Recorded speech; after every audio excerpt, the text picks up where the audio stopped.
릴레이라는 운동은 4명의 선수가 한 팀이 되어서 첫 번째 선수로부터 마지막 선수까지 얼마나 빨리 하나의 바통을 이렇게 넘겨받으면서 정해진 구간을 달릴 수 있는가를 겨루는 그러한 경기입니다. 이 경기에서는 빨리도 달려야 되겠지만 앞에 선수가 들고 뛰었던 바통을 반드시 이어받아서 들고 뛰는 것 역시 중요합니다. 그리고 그 바통을 놓치면은 그 경기는 망치는 겁니다. 또한 그 바통을 이어받는 것만큼이나 중요한 것이 각 선수는 각자 자기에게 주어진 구간을 달려야만 한다는 거예요. 첫 번째 선수가 두 번째 선수를 대신해서 달릴 수도 없고요, 세 번째 선수가 자기가 빨리 달린다고 해서 두 번째 선수의 자리를 대신해서 뛸 수도 없습니다. 각자에게는 자기에게 주어진 구간이 있고 그 구간을 자기 스스로가 달려야만 합니다. 시대마다 하나님께서는 하나님의 사람들을 부르시고 그들에게 성령을 부어주시며 그들로 하여금 그들이 사는 장소와 그들이 사는 시대에서 일하도록 하셨습니다. 예수님은 제자들에게 그 바톤을 넘겨주셨고 제자들에게서 초대교회로, 그리고 초대교회에서 어거스틴과 프란시스로, 마틴 루터로, 존 웨슬리 목사님과 아펜젤로 목사님과 주기철 목사님과 이명훈 목사님, 이런 식으로 성령의 바통이 전달되었고 그리스도의 사역이 이어졌으며 이제 여러분과 저의 순서까지 왔습니다. 릴레이는 계속 되어져야 하고 우리는 그 릴레이에서 최선을 다해서 달려야만 합니다. 이제 우리가 해야 할 일은 2000년 전에 예수께서 달리셨던 것처럼, 그리고 우리에게 신앙을 전해준 우리의 신앙의 선배들이 달렸던 것처럼 거룩한 경주를 하는 것입니다. 우리는 예수께서 시작하신 이 경주를 우리의 세대에서 끊어지지 않도록 열심히 기도하며 이 시대를 분별하고 이 세상을 이길 힘을 기르며 우리 세대가 달린 것처럼 우리의 다음 세대도 또한 열심히 예수 그리스도께서 하셨던 그 일을 이어서 할 수 있도록 도와주어야 합니다. 그러기 위해서 이 릴레이라는 설교 시리즈를 함께 준비해서 여러분과 나누고 있습니다. 오늘은 예수께서 하셨던 그 여러 가지 사역들 가운데 세 번째, 눈먼 자에게 다시 보게 함을 선포한다라는 것이 무슨 의미인지, 그리고 우리가 그 일을 어떻게 해야 이어갈 수 있는지를 함께 생각해 보도록 하겠습니다. 저는 원래 이 시력이 양쪽 눈이 참 좋았습니다. 양쪽 눈 다 2.0, 2.0이었고 재작년까지만 해도 정말 아무 문제 없이 책도 읽고 글도 쓰고 모든 것을 다 할 수 있었습니다. 그런데 작년부터 가까운 것을 읽기가 짜증이 나기 시작했어요. 뿌예 보여요. 그래서 결국 책을 읽을 때만 쓰는 그 안경을 하나 구입을 했습니다. 그랬더니 그 다음부터는 여기까지는 보이는데 여기가 또 안 보이는 거예요. 그래서 결국 이래저래 고민을 하다가 이 다중초점 렌즈를 사용한 안경까지 제가 쓰게 됐습니다. 때로는 제가 들고 있는 팔이 조금만 더 길면 읽을 수 있을 것 같은데 그게 잘 안 되는 경우들도 있어서 답답할 때가 있어요. 그래도 감사한 것은 제 눈은 제 아내 눈보다는 훨씬 나아요. 제 아내는 안경이 없으면 남편 얼굴도 못 알아봅니다. 마이너스 7, 8 이렇게 왔다 갔다 하는데, 그래서 제 아내는 자기 남편이 되게 잘생긴 줄 알아요. 제가 제 아내 눈을 보고 네 눈은 참 밤하늘의 별과 같다 그렇게 이야기를 하는데, 그 이야기는 예쁘긴 하지만 쓸 데는 별로 없다 그런 뜻입니다. 근데 그전에는 몰랐는데 이제 안경을 쓰니까 불편한 점이 한두 개가 아니에요. 커피 한 잔 이렇게 마시려 그러면 이렇게 김이 뿌옇게 서리는 거는 항상 있는 이야기. 여름에도 이런데 겨울에는 어떨지 모르겠어요. 제가 겨울에 안 써봐서 겨울에 굉장히 많이 이렇게 뿌얘지는 것을 제가 봤습니다. 계단을 내려갈 때 이 아래쪽에만 그 볼록 렌즈가 있기 때문에 계단을 보기가 굉장히 어지러워요. 또 이게 안경이 코에 걸리든 귀에 걸리든 상관없이 굉장히 불편합니다. 이런 몹쓸 도구를 평생 얼굴에다가 걸고 살아오신 여러분들을 제가 존경하고 사랑하고 축복하길 원합니다. 여러분, 눈은 나빠도 평생 행복하시기를 주의 이름으로 축원합니다.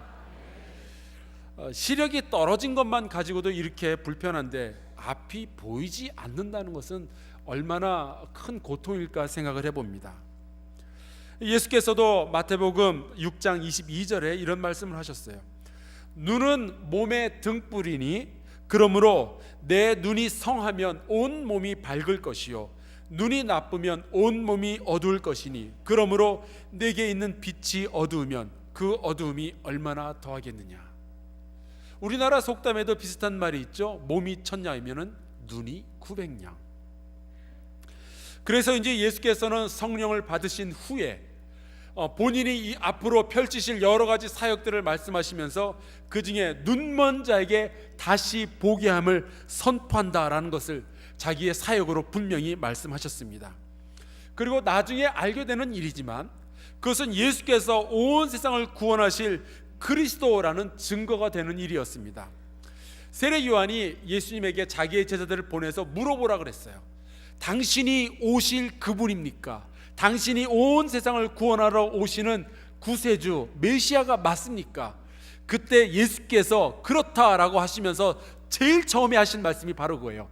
맹인이 본다. 이 말을 세례 요한에게 가서 전하라 라고 하시죠. 그리스도는 맹인의 눈을 뜨게 하는 것을 굉장히 중요한 사역으로 삼고 있습니다. 그래서 온 세상을 구원하실 예수 그리스도께서는 당신의 사역들 가운데 두 종류의 맹인들을 항상 만나시고 그들을 치유하셨습니다. 첫 번째는 육신의 맹인들이에요. 눈이 실제로 보이지 않는 거죠. 복음서에 보면은 예수께서는 수많은 장애인들을 치료하셨습니다. 절름발이도 또 중풍병자도 그리고 문둥병자도 굉장히 많은 장애를 가진 사람들을 치료하셨는데 그 중에서 가장 많이 등장하는 장애인이 바로 맹인이에요. 옛날에는 소경이라는 말도 쓰고 장님이라는 말도 썼는데 여러분들 성경 자세히 보신 분은 알겠지만 더 이상은 소경, 장님이란 말을 쓰지 않고 맹인이라는 말만 쓰게 되어 있습니다. 마태복음 9장에는 예수께서 세리였던 이 마태를 제자로 삼으시고 이제 그 마을을 떠나려 하시는데 맹인 두 명이 예수님을 따라오면서 소리를 지릅니다. 다윗의 자손이여 우리를 불쌍히 여기소서. 그때 예수께서는 그 두 사람을 불쌍히 여기셔서 그들의 눈을 만지시면서 그들을 치료해 주셨습니다. 또 예수께서 여리고성에 가셨을 때도 요번에도 또 두 명의 그 맹인들이 쫓아오면서 주여 우리를 불쌍히 여기소서 다윗의 자손이여 소리를 지르니까 그들의 눈을 만져주시면서 치료해 주셨어요. 그런데 마태복음 8장에 가면은 또 다른 이야기가 나옵니다. 예수께서 베세다에 가셨는데 그 동네에 있는 사람들이 맹인 한 사람을 데리고 예수님께 나와서 예수께서 그 맹인의 눈도 만져주시면서 치유해 주기를 부탁했어요. 그런데 이번에는 예수께서 그의 눈을 만져주신 것이 아니라 그의 손을 잡습니다. 그리고 그의 손을 붙들고 마을 바깥까지 끌고 나가셔요. 그 다음에 거기에서 그 사람의 눈에 침을 뱉어서 그를 치료해 주십니다. 여러분 이 이야기가 의미하는 것은 분명해요. 눈이 보이지 않는다는 것은 분명히 우리에게 있어서는 고통이고 문제점이고 우리의 약점이 될 수 있습니다. 그리고 예수께서는 우리의 모든 문제와 약점과 고통을 치유해 주길 원하셔요. 그런데 우리가 이 말씀을 통해서 배워야 하는 것 하나는 예수께서는 어느 하나를 치료해 주실 때에도 굉장히 다양한 방법을 사용하신다는 거예요. 때로는 우리가 원하지 않는 방법을 통해서 우리의 문제를 해결해 주실 수도 있습니다. 사람들은 예수님에게 이 맹인을 찾아오면서 눈을 만져서 치료해 주기를 원했어요. 그러나 예수님은 눈을 만지는 대신에 그의 손을 붙잡으셨고 눈을 만져서 치유하는 대신에 그의 눈에 침을 뱉었습니다. 글쎄요, 어떤 사람이 자기 눈에 침을 뱉어서 이게 눈이 떠지기를 원하겠어요. 그러나 예수께서는 그 방법, 예상을 뛰어넘는 방법을 통해서 이 사람을 치료하신 거죠. 여러분, 우리가 여기서 또한 배워야 할 것은 예수께서 우리의 삶의 여러 가지 문제들을 해결하실 때 우리가 예상하지 않았던 방법으로 우리를 인도하신다 할지라도 우리는 그분을 끝까지 신뢰해야 된다는 이야기예요. 예수님은 지금 여러분의 가정과 여러분의 자녀와 여러분의 일터가 가지고 있는 상처와 장애를 치유하기 위해서 준비하고 계시는데 문제는 우리가 그 예수님을 따를 준비가 되어 있는가 하는 거예요. 우리가 예수님이여 나의 눈을 만져서 치유해 주십시오 하는데 주께서 나의 손을 잡고 이끄신다면 과연 우리가 그분을 따라갈 수 있겠는가? 아니 주님 왜 그러십니까? 손을 빼지 말고요, 주님 내가 원했던 방식은 아니지만 내가 끝까지 주님을 신뢰하며 따라가겠습니다. 주께서 선하게 나를 인도해 주실 줄로 믿습니다 하면서 주께 순종하시기를 주의 이름으로 축원합니다. 그런데 예수께서는 이 육신의 맹인들 말고도 두 번째 종류의 맹인들에게도 굉장히 많은 관심을 기울이셨어요. 오늘 우리가 이 점에 조금 더 주목하길 바랍니다. 성경에서는 눈이 멀다라는 맹인이라는 표현이 자주 나오는데 그것은 육신의 눈이 건강치 못한 것만을 의미하지는 않습니다. 오히려 더 많은 경우 진리를 보지 못하는 경우에 그들을 보고 눈이 멀었다, 맹인이다 라고 이야기를 합니다. 영혼의 눈이 먼 것, 그걸 이야기하는 거예요. 그래서 예수께서 제자들을 가르쳐도 제자들이 진리를 깨닫지 못하니까 이 제자들을 야단치면서 하신 말씀이 마가복음 8장에 있습니다. 너희가 눈이 있어도 보지 못하며 귀가 있어도 듣지 못하느냐? 또 기억하지 못하느냐? 요한복음 9장에 보면은 이 육신의 눈이 먼 자들과 영혼의 눈이 먼 자들이 이 교대로 나오면서 이 둘을 비교하도록 말씀을 써놨습니다. 예수께서 예루살렘을 다니시다가 제자들하고 같이 다니시다가 길거리에서 나면서부터 맹인된 사람을 발견하게 됩니다. 그를 보고 이 예수님의 제자들이 예수님께 물어보죠. 랍비여, 이 사람이 맹인으로 된 것이 누구의 죄 때문입니까? 자기입니까? 그의 부모입니까? 그때 예수께서 말씀하셔요. 이 사람이나 그 부모의 죄로 인한 것이 아니라 그를 통해서 하나님의 일을 나타내고자 하심이라. 그리고 예수께서 하시는 유명한 말씀이 내가 세상에 있는 동안에는 세상의 빛이로라. 그리고 예수께서는 땅에 이번에도 또 이렇게 침을 뱉어서 땅을 이렇게 진흙으로 만드신 다음에 그것을 그 맹인의 눈에 바르시고 실로암 연못에 가서 씻으라라고 말씀을 하시죠. 그래서 이 맹인이 실로암 연못까지 더듬더듬 찾아가서 눈을 씻었더니 그 눈이 밝게 되어서 다른 사람들과 같이 보게 되었습니다. 그런데 이웃 사람들이 이 사람이 원래 구걸하던 맹인인데 자기들처럼 이렇게 모든 것을 밝히 볼 수 있게 되니까 어떻게 해서 네가 볼 수 있게 되었느냐 질문을 하죠. 그때 이 맹인이 사람들에게 설명을 합니다. 내가 예수라는 사람을 만났는데 이 사람이 나를 볼 수 있게 해주었다.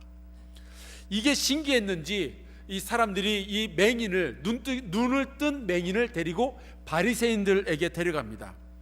그리고 바리새인들 앞에서 어떻게 눈을 뜨게 되었는지 다시 설명하라고 이야기를 하죠. 그래서 이 맹인이었던 사람이 이 바리새인들 앞에서 다시 자기가 어떻게 해서 예수를 만났고 예수가 어떻게 해서 자기의 눈을 치료해 줬는지를 구구절절히 또 다 설명을 합니다. 그런데 여기에서 상상하기 어려운 일이 일어나요. 바리새인들이 깜짝 놀라긴 놀라는데 이 사람의 눈이 뜨게 된 이 기적 때문에 놀라는 것이 아니라 이 사람이 눈을 뜬 날이 안식일이었다는 사실에 놀랍니다. 원래 이 유대인의 율법에 의하면 안식일에는 아무런 일도 하지 않게 되어 있어요. 그런데 얘기를 잘 듣고 보니까 예수께서 땅에다 침을 뱉어서 이 진흙을 만드는 일을 하셨어요. 게다가 그 진흙을 사람 눈에다 바르는 일을 하셨어요. 게다가 이 맹인은 더듬더듬 이 실로암 연못까지 찾아가는 일을 했고요. 그리고 이 사람은 자기 눈에 발라진 이 진흙을 씻어내는 그런 일을 했습니다. 율법에서 금지하고 있는 이 모든 일들을 안식일에 했다는 사실에서 이 바리새인들이 놀랐어요. 그리고 이 바리새인들이 결론을 내립니다. 안식일을 범한 것으로 보아 예수는 하나님으로부터 온 사람이 아니다. 그때 이 맹인되었던 사람, 이제는 밝히 보게 된 이 사람이 신기해하면서 이렇게 말을 합니다. 그 사람이 대답하여 이르되 이상하다. 이 사람이 내 눈을 뜨게 하였으되 당신들은 그가 어디서 왔는지 알지 못하는도다. 창세 이후로 맹인으로 난 자의 눈을 뜨게 하였다 함을 듣지 못하였으니 이 사람이 예수님이 하나님으로부터 오지 아니하였으면 아무 일도 할 수 없으리이다. 맹인 되었던 사람은 이제 자기의 육신의 눈만 뜨게 된 것이 아니라 예수께서 하나님이 보내신 그리스도라는 것을 보게 된 거예요. 그런데 바리새인들은 그 모든 기적의 이야기들을 다 듣고서도 예수가 하나님으로부터 온 메시아라는 것을 끝끝내 보질 못했어요. 그리고 그들은 결국 예수님을 십자가에 달아 죽이기까지 합니다. 맹인이 그들이었어요. 도무지 진리를 볼 수 없는 사람들. 여러분, 인류의 역사 가운데 육신의 맹인이 큰 위협이 되었던 적은 없습니다. 인류를 죄악 가운데 빠뜨리고 사람들로 하여금 하나님으로부터 멀어지게 했던 것은 육체적 맹인들이 아니라 이 영적인 맹인들이었어요. 도무지 진리를 보지 못하는 사람들, 눈은 멀쩡하지만 봐야 할 것들을 보지 못하는 사람들이 이 인류의 역사에 항상 큰 위협으로 다가왔었습니다. 유태인들을 전혀 형제로 볼 수 없었던 사람이 있었어요. 그 사람이 히틀러입니다. 그래서 그들은 수백만의 유대인들을 죽이고 말죠. 가난한 자들의 편이 되는 것까지는 좋았는데 부자를 형제로 인정할 수 없는 사람이 있었어요. 그가 바로 마르크스였어요. 그를 통하여서 공산주의 혁명이 일어나며 굉장히 많은 부자들이 괜히 죽어야만 했습니다. 이 대한민국에 있는 사람들을 같이 공존할 수 있는 형제로 볼 수 없었던 일본의 지도자들이 있었어요. 그래서 그들은 이 한국 땅을 식민지로 만들었던 거죠. 이들 모두 진리의 눈을 감아버린 영적인 맹인들이었습니다. 보아야 할 것을 보지 못하고 시각이 비뚤어진 사람들, 그들이 정말 위험해요. 여러분, 우리가 그들이 아닌지 생각해 봐야 되겠습니다. 이번에 학회가 그 오스트리아 비엔나에서 열렸던 학회가 시작하기 전에 잠시 짬을 내어서 그 비엔나 감리교회의 담임 목사님 부부와 함께 모차르트의 생가가 있는 그 짤스부르크라는 곳에 들렀습니다. 거기에서 한 그 기념품 상점에 들어갔는데 저렇게 생긴 목걸이들이 잔뜩 있었어요. 여러분, 저게 뭘로 만든 것 같아요? 아시네요? 이건 나무의 진액이 화석이 되면서 만들어진 이 호박이라는 보석으로 만든 겁니다. 근데 제 눈에는요, 아무리 자세히 들여다봐도 어렸을 때 제가 그렇게 많이 먹었던 갱년씨랑 너무 많이 닮았더라고요. 제가 이 호박의 가치를 알지 못하고 제가 옆에 있는 목사님한테 그랬어요. 이거요, 엿같이 생겼네요. 그랬어요. 얘기를 하고 보니까 굉장히 좀 어감이 안 좋았는데, 제가 그런 뜻은 아니지만 제가 어떻게 그렇게 얘기를 하게 됐습니다. 그 가치를 제가 보질 못하고 엉뚱한 것만 생각을 한 거예요. 제 머릿속에 담겨져 있는 고기까지밖에 제가 알 수 없었습니다. 진리를 보지 못하고 본질을 깨닫지 못하는 맹인들은 정말 이 지구상에 널려 있어요. 필리핀에 가면은 코피노라는 아이들이 있습니다. 코리안과 필리피노의 그 두 말을 합쳐놓은 합성어예요. 한국인 남자들, 사업가들과 유학생들과 관광객들이 필리핀까지 가서 그곳에 있는 여자들을 사귀고 관계를 맺고 그리고 태어난 아기들이 바로 코피노예요. 그리고 그 아이들이 태어날 때 이 한국인 남자들은 그 아이들과 엄마들을 버리고 한국으로 도망 나가는 거예요. 정말 창피하고도 창피한 일입니다. 제가 지난번 그 필리핀에 갔을 때 한국 선교사님과 그 코피노들이 살고 있는 지역에 가서 코피노 아이 하나를 만났는데, 그 아이의 엄마는 그 아이의 아빠가 누군지 알고 있더라고요. 한국에 살고 있는 사업가고요, 나이는 60이고요, 그리고 가정이 있는 남자였어요. 이렇게 못된 남자들이 가진 가장 큰 문제는 여성을 보는 시각이 삐뚤어져 있는 거예요. 영적인 맹인이죠. 여성을 하나님께서 창조하신 가장 소중한 동반자로서, 영혼을 가지고 있는 하나님의 창조물로서, 자기의 누이요, 자기의 딸로서 보는 것이 아니라 성적인 놀이감으로서 보는 거예요. 영적으로 눈이 멀어버렸어요.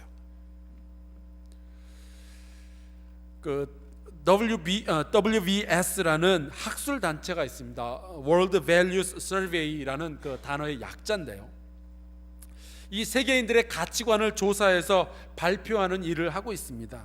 이 단체가 2013년 작년에 전 세계적으로 인종차별에 관한 그러한 설문조사를 했습니다. 그리고 많은 사람들에게 질문을 한 가지를 했는데 간단해요. 당신이 다른 인종들과 섞여서 사는 것에 대해서 어떻게 생각합니까? 라는 질문이었어요. 여기에 대해서 굉장히 많은 국가의 국민들이 대답을 했는데 이 사람들이 나는 뭐 다른 인종들과 섞여서 사는 것 아무렇지도 않고 괜찮습니다 라고 생각하면은 파란색으로, 그리고 나는 그런 거 못합니다, 나는 불편하고요, 나는 다른 인종과 섞여 사는 거 싫습니다 라고 얘기할수록 붉은색으로 표현을 했습니다. 여러분, 이 지도에서 한국을 찾아내실 수 있습니까? 그리고 그 한국의 색깔이 뭔지 보이시나요? 빨개요. 우리 한국 사회는 백의 민족이고 단일 민족이라서 그런지 타 인종과 섞여 사는 것을 굉장히 싫어합니다. 그리고 그들을 두려워하고 그들을 배척하길 원해요. 여러분, 우리가 일본 사람들로부터 그렇게 힘든 과정을 겪었으면서도 불구하고 우리는 다른 인종이 우리 주변에 있으면 그들을 배척하고 그들을 무시하는 일에 너무나 익숙해져 있어요. 여러분, 세계적으로 인종차별 국가가 몇 개가 있는데 그 중에 하나가 한국이에요. 그래서 이제 한국 사람들 중에 이 국내에 거주하고 있는 외국인 노동자들을 아주 인간 이하로 취급하는 분들이 종종 있고요, 외국인 노동자들을 보면 굉장히 두려워하고 괜히 시비를 걸고요, 뒤에서 욕하고요, 이민법의 약점을 이용해서 월급을 갈취하기도 합니다.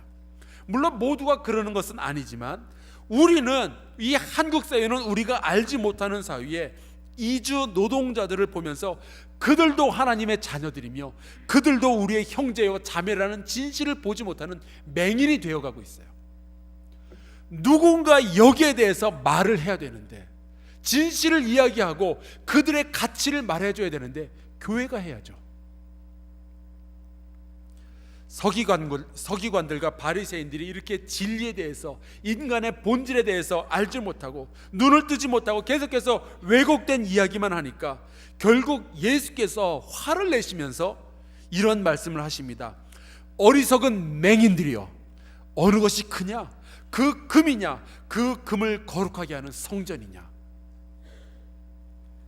금은 보면서도 그 금보다 소중한 성전을 보지 못하는 맹인들이 바로 바리새인들이었어요. 다른 민족들, 다른 인종들을 바라보면서 그 인종들을 창조하신 하나님을 보지 못하는 이들이 있는데 우리가 그러한 사람들이 되어가고 있어요. 여성들을 바라보면서 놀잇감으로는 생각하지만 그 이면에 있는 하나님의 이 사랑을 도저히 바라보지 못하는 아주 괴물 같은 남자들이 이 한국 땅에 있어요. 영적인 맹인들입니다. 예수께서는 이 바리새인들, 그들의 눈을 뜨게 하길 원하셨어요. 그래서 진리를 선포하셨죠. 그리고 노예와 자유인과 남자와 여자와 헬라인과 유대인의 모든 차별을 두는 그 모든 그들의 눈을 뜨게 해서 우리가 모두 다 같은 하나님의 자녀라는 사실을 보게 하기를 원하셨습니다. 예수께서 말씀하시죠. 원수를 사랑하라. 그 이야기는 너를 괴롭히는 그 원수 안에도 하나님의 형상이 있음을 기억하라는 말씀이에요. 그래서 주님은 가난한 자와 죄인들과 병자들의 친구가 되시며 그들 역시도 하나님의 자녀고 그들 역시도 거룩한 백성이고 그들 역시도 하나님의 은혜를 받는 자들이라는 것을 늘 가르치셨고, 심지어 그들을 구원하기 위해서 고통과 죽음까지도 불사하셨습니다. 이 땅 가운데 있는 모든 영적인 맹인들에게, 하나님의 진리를 보지 못하는 눈먼 자들에게 대해서 누가 말할 수 있을까요? 주께서는 그 임무, 눈먼 자들의 눈을 다시 뜨게 하고 보게 하는 그 임무를 우리에게 넘겨주셨습니다. 릴레이예요. 과연 우리는 그 릴레이를 이어갈 수 있을까요? 과연 우리는 영적으로 눈먼 자들에게 다시 보게 함을 선포할 수 있을까요? 예, 할 수 있습니다. 그래서 성령이 우리에게 임하신 거예요. 주의 성령이 우리에게 임하셨고 주의 기름이 우리에게 부어졌을 때 우리는 예수께서 하시던 그 일, 눈먼 자들을 다시 보게 하는 그 일을 할 수 있습니다. 우리가 해야 돼요. 그리고 그 일을 하기 위해서 우리가 먼저 해야 할 일이 있는데, 첫 번째로 우리의 눈부터 떠야 됩니다. 맹인이 맹인을 인도할 수는 없는 거예요. 우리가 구원받은 주의 백성임을 볼 수 있어야 됩니다. 우리가 주의 사랑을 받고 있는 주의 자녀임을 볼 수 있어야 됩니다. 우리가 예수 그리스도와 동행하고 있음을 보아야 되고요, 나에게 주어진 하루하루의 시간이 하나님의 선물이라는 것을 보아야 되고요, 나와 함께 살아가는 나의 남편과 나의 아내와 나의 자녀와 나의 부모님이 얼마나 소중한 사람인가를 우리가 볼 수 있어야 됩니다. 우리 교회 성도들이 나와 같이 일할 동역자임을 볼 수 있어야 됩니다. 우리 양옆에 계신 분들을 잠깐 한번 봅시다. 여러분들이 그들에게서 하나님의 형상을 볼 수 있어야 돼요. 그들이 여러분의 동역자임을 볼 수 있어야 됩니다. 우리의 눈부터 떠야 돼요. 우리 양옆으로 같이 인사 나눕시다. 당신이 나의 동역자군요.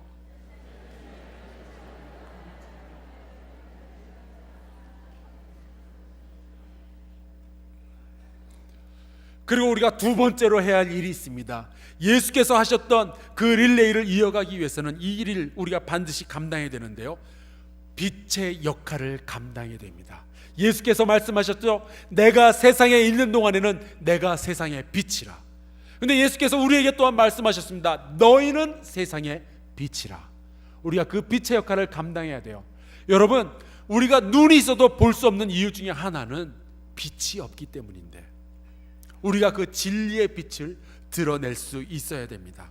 흑암에 앉아있는 사람들이 돈과 명예와 편리함에 눈멀어 있을 때, 우리는 진리의 빛을 드러내서 정말로 소중한 것이 무엇인지, 정말로 진리는 어떠한 것인지, 본질은 무엇인지를 말해줄 수 있는 사람들이 되어야 해요.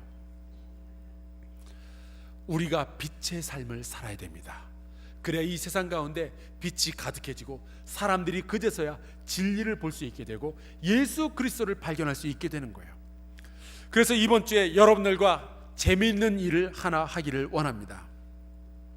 여러분들이 아까 그 설교가 시작되기 전에 보신 영상이 있죠. 거기에 힌트가 있습니다. 여러분들 한번 주보를 다 꺼내 보시기 바랍니다. 주보에 보면은 어딘가에 이런 그 종이가 하나 붙어 있을 거예요. 자, 이것을 떼시든지 그냥 들쳐만 보시든지 보시기 바랍니다. 그러면은 이 뒤편에 보면은 여러분들이 세상을 밝게 할 수 있는 작은 아이디어들이 하나 적혀 있습니다. 꽝은 없습니다. 대신 아주 쉬운 일들, 여러분들이 누구라도 할 수 있는 그런 일들이 적혀 있어요. 어떤 것이 여러분들에게 주어졌는지 모르겠는데, 우리 양옆에 있는 분들에게 나는 이런 게 써져 있는데요 하고 나눠보시기 바랍니다.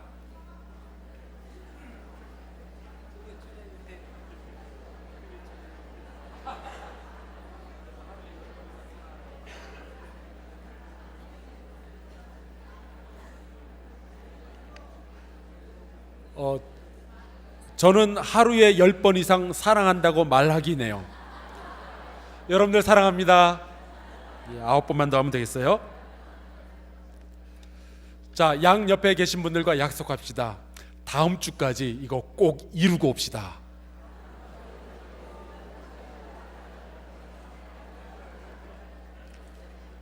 작지만 하나님의 진리의 빛을 띤 우리 한사랑교회 성도들이 이 일을 실천할 때에 세상은 빛을 느끼게 되고 세상은 진리를 보게 됩니다. 우리는 어두워서 못 보는 백성에게 빛의 사자로서 복음의 빛을 비추고 우리 하루하루의 삶을 통해서 이 세상을 더욱 밝게 만들 수 있습니다. 이 한 주간 동안 그리스도의 빛이 되어 진리를 선포하며 그 빛의 삶을 살겠노라 다짐하며 우리 함께 찬송가 502장을 부르면서 예수님의 릴레이를 이어가도록 합시다.